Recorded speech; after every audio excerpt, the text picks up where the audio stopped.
저는 제목을 좁은 문, 넓은 문이라고 성경에 있는 그대로 말씀을 가지고 제목을 잡아봤는데요. 오늘 이 말씀은 산상수훈 중에 결론, 제일 마지막 강조하는 결론 부분의 말씀의 내용입니다. 우리 예수님께서 많은 사람들 앞에서 설교를 하셨습니다. 그 안에는 예수님의 12제자도 있었고, 또 인생의 현세적 삶의 필요와 문제를 해결받기 위하여 또 많은 사람들이 예수님 주위로 몰려들었습니다. 그때나 지금이나 살아가면서 우리의 삶의 문제를 안고 살아갑니다. 가정의 문제, 자녀의 문제, 또 건강의 문제, 또 물질의 문제, 인간관계 어려움의 문제, 많은 문제들은 그때나 지금이나 문제가 없는 때가 없죠. 그래서 이 많은 사람들이 현세적인 이 문제를 예수님께 가지고 나가서 해결받기 위해서 그들은 사모하는 마음으로 나왔습니다.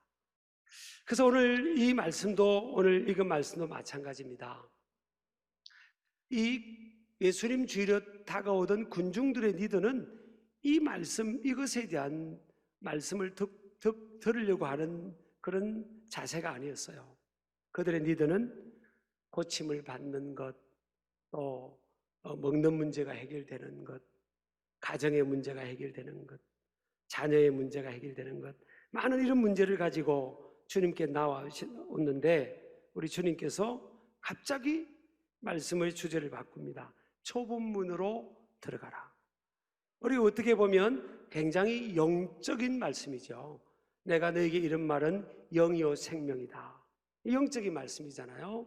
좁은 문으로 들어가라. 멸망으로 인도하는 문은 크고 그 길이 넓어 거리로 들어가는 자가 많고, 생명으로 인도하는 문은 좁고 길이 협착하여 찾는 자가 적음이라. 자, 여기 모인 사람들은 예수님과 전혀 상관없는 사람들이 아니에요. 우리가 생각할 때 목회자인 저도 마찬가지겠죠. 많은 사람들이 우리 교회로 온다면 얼마나 좋겠습니까? 근데 제가 설교 주제를 바꿨더니 많은 사람들이 우리 교회를 떠나는 상황이라면 굉장히 이거는요 당황스러운 상황인 겁니다. 그걸 주님이 아심에도 불구하고 무엇이 가장 중요한지를 지금 말씀하는 거예요.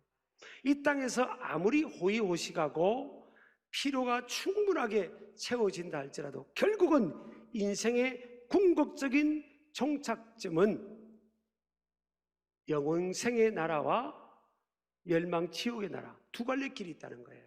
인생의 앞에는 두 갈래 길이 놓여 있는데 비록 좁은 길일지라도 그 길을 따라감으로 인하여 영생, 생명, 이것은 조회라고 영생을 말합니다. 생명의 길, 영생의 길로 문으로 들어가는 그 길로 가는 인생이 있고, 또 이 땅에서 넓은 길, 편한 길, 쉬운 길, 타협의 길을 가는데 마지막 종착지은 실컷 고생을 하고 멸망, 지옥의 길로 가는 인생이 있다라는 것입니다. 이 두 갈래 길인데 너희들은 어느 길로 가기를 원하느냐? 자, 이들의 니들은 뭐라고 했죠? 살아가면서 피로를 체험받고 싶고 치유받고 싶고 또 이 현세적으로 복도 받고 싶은데 주님의 메시지는 좁은 길과 넓은 길 두 길 중에서 하나를 선택하라, 이렇게 주님께서 말씀을 하고 있습니다. 그래서 이 좁은이라는 뜻이 좁은 길 13절 14절에 보면 13절에는 좁은 길이 헬라어로 스테네스라는 단어고요, 14절에는 테들림 메네, 의미는 같은데 이 14절에 테들림 메네라는 이 좁은 이런 뜻이 뭔가 하면 어디서 이 단어가 나온가 하면요, 들립시스라는 단어에서 나왔습니다. 이 들립시스는 고난, 환난 이런 뜻이에요. 그러니까 좁은 길을 간다, 이것은 뭘 의미하는가 하면 고난의 길, 환난의 길을 간다는 겁니다. 그러니까 예수님의 제자들이 좁은 길을 감으로 인하여 박해와 핍박을 무릅써야 하는 그 길을 가야 되는데, 그 길은 어렵기 때문에 사람들이 많이 안 간다는 거예요. 영원한 생명의 문을 향해 가는 믿음의 길에는 왜 박해가 따를까? 우리는 뭐예요? 예수 그리스도는 유일한 구원과 영생의 길이다. 이 구원 문제만큼 뭐예요? 인생의 죄를 해결받는 문제, 우리가 영원한 우리 죄를 용서받고 영원한 하나님 나라 갈 수 있는 그 길은 뭐예요? 내가 곧 길이요 진리요 생명이니 나로 말미암지 않고는 아버지께로 올 자가 없다. 사도행전 4장 12절은 뭐예요? 다른 이로서는 구원을 받을 수 없나니 천하 사람 중에 구원을 받을 만한 다른 이름을 우리에게 주신 일이 없다 그랬잖아요. 그러니까 구원 문제, 살아가는 뭐 사회 사업이나 선한 사업에 있어서는 다른 종교에도 좋은 가치가 있고 교훈들이 있어요. 그러나 구원의 문제, 죄를 용서받고 영원한 생명을 얻는 문제는 예수 그리스도밖에 없는 겁니다. 근데 자, 갈수록 이제 사회의 흐름은요, 이 종교다원주의, 두 번째 문제는 이 종교다원주의 사상이 일반화되고 보편화되는 그런 상황입니다. 지금 종교다원주의는 뭔가 하면 다른 종교도 구원이 있다는 거예요. 예수 믿는 기독교에도 구원이 있지만 다른 종교도 구원이 있다는 겁니다. 이걸요, 하나님을 믿는다는 많은 단체나 세력들도, 심지어는 목회자들까지도요, 신학자들까지도 오히려 더 많은 숫자가 거기를 가고 있습니다. 좁은 길을 가고 생명의 길을 가고 믿음의 길을 가고 복음의 길을 간다는 것은 갈수록 고립되는 거예요. 그 사람들이 볼 때는 뭐예요? 우리는 배타적이고 폐쇄적이다, 그런 거예요. 근데 마지막 때가 되면요, 요한계시록 17장 15절 19장 2절에 보니까 배교가 이래요. 배교. 그래서 그 음녀라는 표현이 있어요. 음녀. 또 천사가 내게 말하던 내가 본 바 음녀가 앉아있는 물은 백성과 무리와 열국과 방이라. 음녀, 거대한 이 타락한 혼합화된, 음녀란 게 뭐예요? 신랑이 있는데 바람난 여자 아닙니까? 이 세상의 거대한 백성과 무리와 열국과 방한들 속에서 이 배교하고 신앙의 순수함을 잃어버리는 이런 일들이 갈수록 많아진다는 겁니다. 근데 주님께서 뭐라고 합니까? 19장 2절에 보면 그의 심판은 참되고 의로운지라 음행으로 땅을 더럽게 한 큰 음녀를 심판하사 자기 종들의 피를 그 음녀의 손에 갚으셨도다. 자, 이 음녀가 세상의 권력대의 역사는 어둠의 세력들과 함께 누구를 핍박하죠? 자기 종들, 주님의 종들을 피 흘리게 하는 겁니다. 여기는 성직자 말을 말하는 게 아닙니다. 갈수록 시대가 되면 그런 시대가 오는 거예요. 그런데 주님께서 그 음녀의 손에 갚으셨다. 주님이 갚아주신다는 겁니다. 또요, 왜 영적 박해를 받게 되냐? 믿음으로 살게 되면 세 번째 보면 영혼 구원의 현장에서의 영적 싸움 때문입니다. 사도 바울이 예수 그리스도의 복음을 증거했어요. 그리고 귀신 들린 여인을 고쳐줬습니다. 근데 그 결과로 사도 바울은 빌립보 감옥에 매를 맞고 갇혔어요. 에베소서 2장 2절에 보면 그때 너희는 그 가운데서 행하여 이 세상 풍조를 따르고 공중의 권세 잡은 자를 따랐으니 곧 지금 불순종의 아들들 가운데서 역사하는 영이라 그랬어요. 불순종의 아들들 가운데, 불신자들 가운데 역사하는 영이 있는데 이 영이 뭐예요? 공중 권세 잡은 이 사단 마귀를 따르고 함께 일하는 어둠의 영들입니다. 그래서 우리도 이 말씀은 너희는 그 가운데 생하여 이 세상 풍조를 따르며, 예전에 우리도 불순종의 아들들의 가운데 역사하는 그 영의 지배를 받은 겁니다. 영적 싸움이 있어요. 그렇다고 여러분 예배 마치고 안 믿는 사람한테 가서 당신 속에 어둠의 영이 역사합니다, 그렇게는 하지 마세요. 아까 조금 전에 저희 할머님 천사 같은 분이셨어요. 천사 같은 분이신데 제가 성경을 읽고 기도만 하면 싫어하는 거예요. 왜 그렇죠? 어둠의 영이 싫어하는 겁니다. 어둠의 영은요, 사단 마귀 세력은 교회가 시작되면서부터 주님 오실 때까지, 또 이스라엘 백성들 구약에 그 주위에 얼마나 많은 이 이방의 민족들이 대적하고 그랬잖아요. 영삼 있습니다. 평상시 너무 좋은 분인데 제가 성경 읽고 기도하면 싫어하셨어요. 그 속에서 어둠의 영이 역사하는 겁니다. 제가 그걸 간파하고 이렇게 할머니 속에 역사하는 그걸 위해서 기도했죠. 근데 어느 날 우리 할머님은 교회 가지 않으시고 가기 전에 집에서 제가 붙들고 기도해서 성령을 받고 방언이 막 임하고 그러셨어요. 교회 가기 전에 영적 싸움이 있습니다. 우리가 가는 길하고요, 세상 사람들이 지향하는 길하고 길이 달라요. 우리는 하나님의 나라입니다. 복음적인 사람들은, 신실한 사람들은 뭐예요? 하나님의 나라를 지향합니다. 이 땅에 우리가 살아가고 있지만 궁극적인 목적인 하나님의 나라, 영원한 생명의 나라를 더 최고의 가치로 추구하는 거죠. 그런데 교회 안에 있는, 제가 우리 교회 교인들을 말하는 게 아니라 일반적으로입니다. 많은 사람들이 성경에 보니까 뭐예요? 오히려 더 많은 숫자가 넓은 길을 간다는 거예요. 핍박을 원치 않고 적당하게 타협하는 길. 적당하게 타협하면 오늘 아까 보니까 육신적으로 편리하고 편안하다잖아요. 안일하다잖아요. 근데 마지막이 어디라는 겁니까? 멸망인 겁니다. 교회 다니는 사람 중에도 지옥 갈 사람 많을 겁니다. 교회마다 차이가 있겠지만, 제가 이런 말을 해서 죄송해요. 저도 위로하는 메시지를 많이 전하지만 오늘 예수님의 복음이니까 벌벌벌 구원 문제 떨며 살아라는 게 아니에요.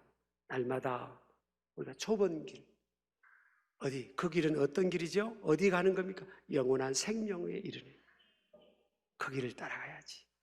적당하게 타협하고 넓은 길, 편안한 길, 그 길을 따르지 말기를 축복합니다.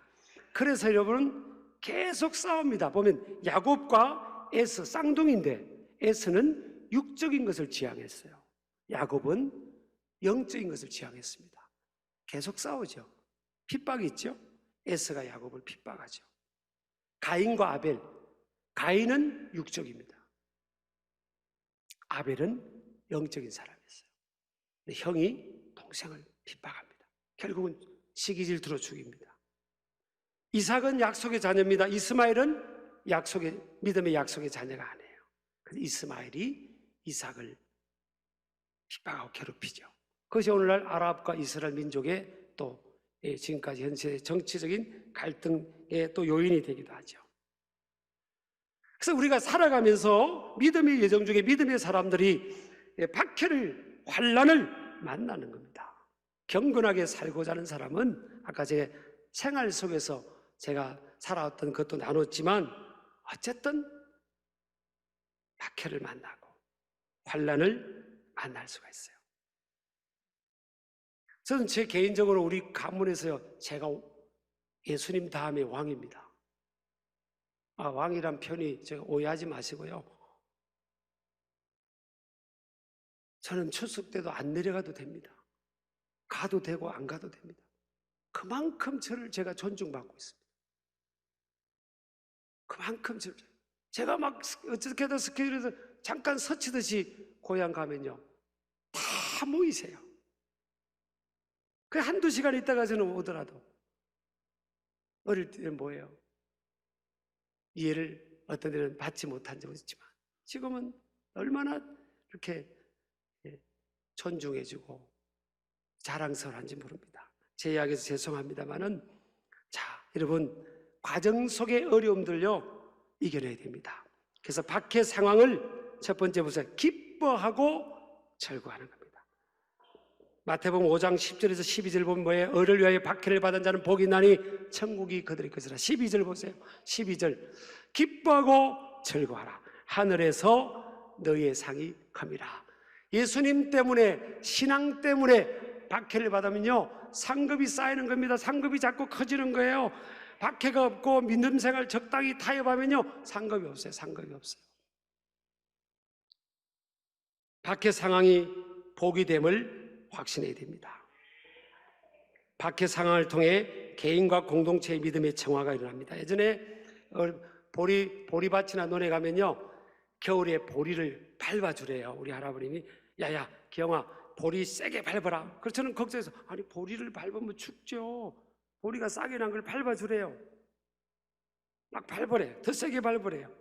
그래 밟았더니 뿌리가 더 작근이 잘 돼가지고 나중에 보리가 잘 자랍니다.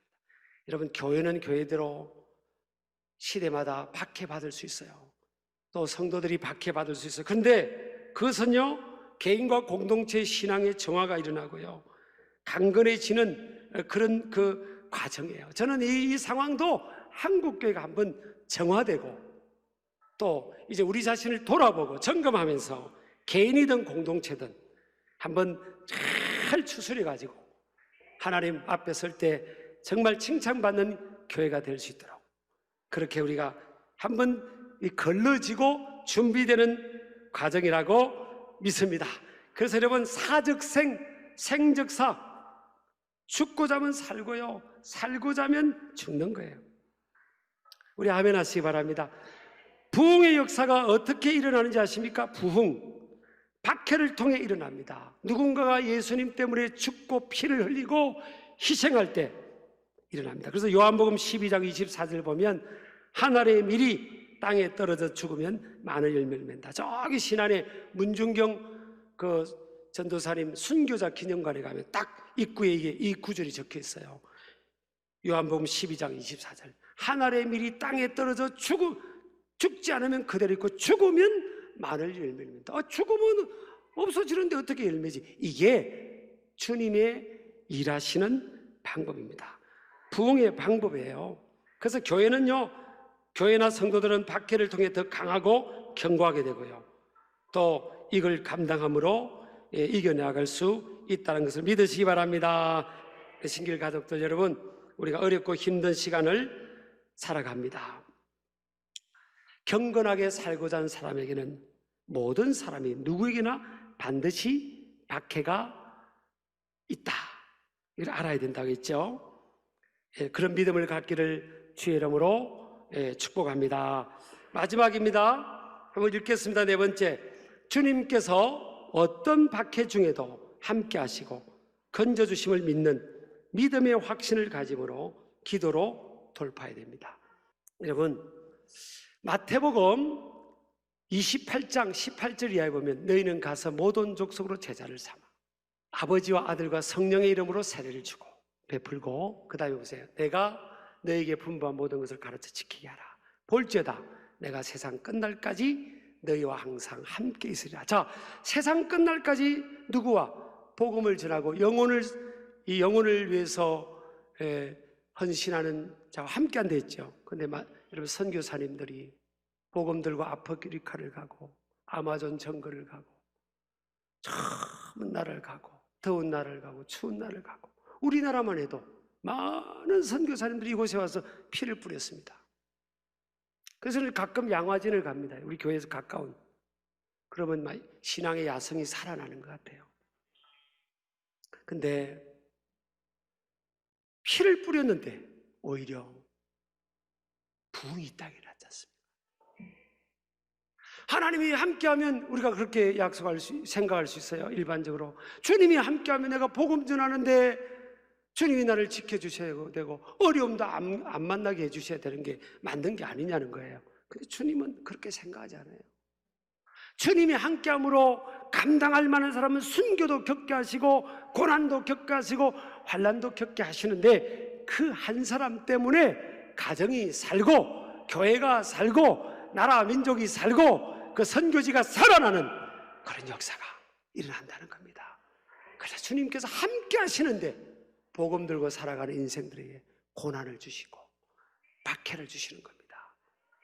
그런데 믿음의 사람은요, 감당할 수 있는 힘을 주시기 때문에, 기도하는 사람은 힘이 주어지기 때문에 감당합니다. 바울과 실라 보세요.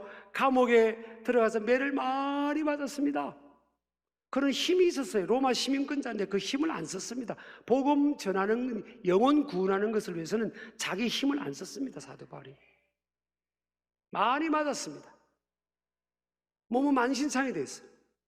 근데 사도행전 16장 25절 26절 보니까 빌립보 감옥에서 기도하고 하나님을 찬송하며 죄수들이 듣더라 그랬어요. 그들은 강제로 그냥 감옥에 던져지고요, 비인격적인 대우를 받고 재판 과정에 정당한 재판 과정도 겪지 않고 그냥 억울한 상황이 됐습니다. 근데 바울과 실라가 낙심하지 않고 찬양하고 기도하는데 옆에 있는 죄수들이 들었다는 겁니다. 얼마나 적극적으로 찬양하고 기도했으면 우리 한국교회가요, 저와 여러분이 더 찬양합시다. 이 어려울 때 찬양하고 기도할 때 어떤 일이 났습니까? 바울과 실라의 기도를 통해요, 지진이 일어났습니다. 지진이 갑자기 큰 지진이 나고 옥타가 움직이고 문이 곧다 열리고 모든 사람의 메인 것이 다 벗어졌습니다. 역전이 일어났습니다. 역전. 그래서 그 교도소장, 간수장이요, 무릎을 딱 꿇습니다. 바울에게. 바울 사도님, 선생님, 어떻게 하면 우리가 구원을 받겠습니까? 여러분요, 그래서 이 간수장과 교도소장 집안하고, 그날 밤에 예수님이 영접하고 구원받았잖아요. 세례받았잖아요. 그 집안하고 길에서 전도했던 자주장사 루디아, 그 가정이 사도 바울과 함께 개척한 교회가 유럽의 첫 교회, 빌립보 교회가 개척됩니다. 참, 여러분, 하나님이 하신 일은요, 이렇게 신비한 겁니다. 우리가 환난 가운데 있는 게 아니에요. 하나님이 다 지나보면요, 오히려 더 많은 열매를 맺어 가신다는 거죠. 그래서 우리 어떤 어려움 속에도 신앙으로 오는 어려움, 자기가 잘못 살아서 오는 어려움들은 그만 감당해야 되겠지만, 신앙으로 오는 어려움은요, 이거는 축복이고 상급이고 복이고 또 감당할 힘을 주시는 겁니다. 그때 우리가 더 기도하고 나갈 때 기적이 일어날 줄 믿습니다. 저는 한국 사회도요, 뭐 교회를 향한 뭐 그 안 좋은 이미지가 많고 막 욕도 하고 조롱도 하고 그러겠죠. 하나님이 우리가 바로 서면요, 바울과 실처럼 바로 서고 기도하고 우리 자신을 더 돌아보면서 겸비하면, 저는 지도자도, 세상의 지도자도 와서 목사님, 우리 힘으로 안 되네요, 좀 기도해 주세요. 이웃들도 우리 아무개님, 당신이 믿는 하나님께 좀 기도해 줘, 우리 집안 문제 기도해 줘. 저는 이럴 날이 온다고 믿습니다. 지금 사람들의 판단 언제나 교회를 향해서 박수치지 않았습니다. 그래서 우리 낙심하지 말고요, 우리 자신을 돌아보면서 바울과 실라처럼 꺾이지 않는 믿음으로 계속 기도로 돌파하고, 그래서 역전의 역사를 이루기를 축복합니다. 저는 신길 가족들과 우리 여러분 자녀 손들은요, 좁은 길 갑시다. 좁은 길, 적당하게 신앙생활 하지 말고 좁은 길, 생명의 길, 예수님 믿는 것 때문에 핍박도 받고 좀 조롱도 받고 멸시도 받더라도 그 길 갈 때 다 승리합니다. 그 사람들, 그런 걸 감당한 그 한 사람 때문에 그 가문이, 복음에 불모지했던 그 가문이 다 구원받고요, 그 동네 교회가 세워지고 막 그렇게 되잖아요. 그런 역사가 일어나는 것처럼 우리 한국교회 하나님 백성들, 우리 신길 가족들에게도 주님께서 이 시대에 원하는 이 말씀, 자 얘들아, 좁은 길과 넓은 길이 있다. 어느 길을 가야 되겠니? 당장은 넓은 길이 사람들이 많이 가고 편한 것 같지? 마지막에 피눈물 흘린다. 너희들은 힘들어도 좁은 길, 생명의 길 가자. 우리 신길교회는요, 제가 볼 때 사명이 큽니다. 우리 한국교회 모델이 될 교회입니다. 다 좁은 길 가기를 주의 이름으로 축복합니다.